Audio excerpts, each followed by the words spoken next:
Здравейте! Постоянно получавам запитвания от клиентите, откъде тече киселата вода и кое е копчето за 11,5. Ами, няма копче за 11,5. Когато натиснем 2,5 водата и пуснем крана, започва едновременно да се произвежда силно кисела вода с 2,5 pH и силно алкална с 11,5. Машинката ми казва да намаля. Така, вече е готово, произвежда се. За по-лесно аз използвам тези две туби и по този начин си имам винаги 2,5 и 11,5.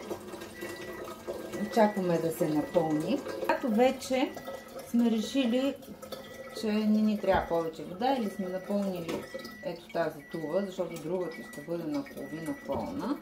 Първото нещо, което правим, е да махнем силно алкалната вода и тогава спираме крана, защото силно киселата, защото в момента виждате изтичане, тук водите се смесват и в момента тази вода не е 2,5, а е алкална, понеже са се смесили силно алкалната и киселината, от тук изтича.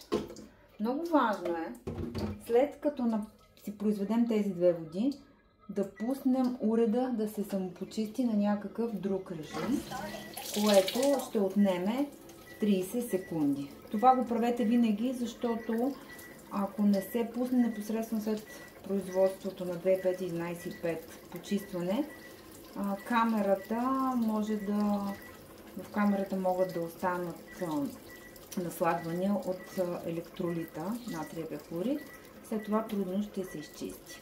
Ако ви е било полезно, харесайте страницата ми или споделете с друг ваш близък, който не знае как се произвежда 2,5 и 11,5.